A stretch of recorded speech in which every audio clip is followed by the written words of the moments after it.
আজকাল রোজকার রুটিন হচ্ছে সকালবেলা কোরক আমাকে বাথরুমে নিয়ে যায়, চান টান করিয়ে ফ্রেশ করে আবার রুমের ভেতরে আমাকে ছেড়ে যায়।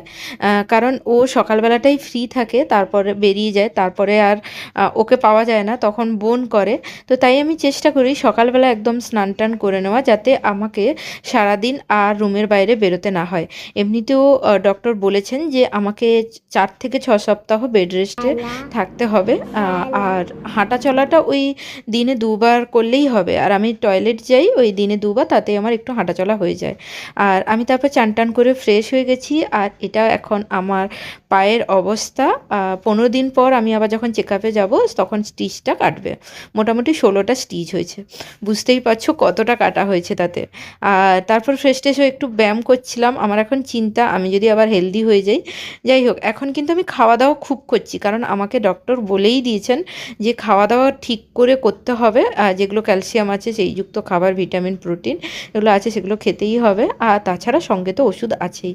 তো বোন করে দিয়েছিল স্যুপ, যেটা আমার কাছে না পুরো অমৃতের মতো লাগছিল, কারণ এত এত ওষুধ খাচ্ছি মুখে কিছু খাবারই লাগছে না।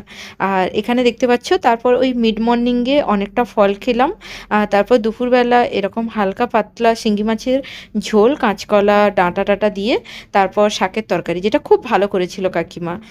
তারপর আবারও অনেকগুলো ওষুধ খাওয়া হলো, কারণ এখন শুধু ওষুধই খেয়ে যাচ্ছি। তারপর ডুগু এখানে এই খেলনাটা মামা বাড়ি থেকে পাঠিয়েছে, মানে আমার বাপের বাড়ি থেকে। তাই ও খেলনাটা খেলছিল। আমি তো কালী পুজোর সময় গিয়েছিলাম, ভেবেছিলাম থাকবো, কিন্তু এমন অবস্থা হলো পড়ে গেলাম বলে আবার চলে আসতে হলো।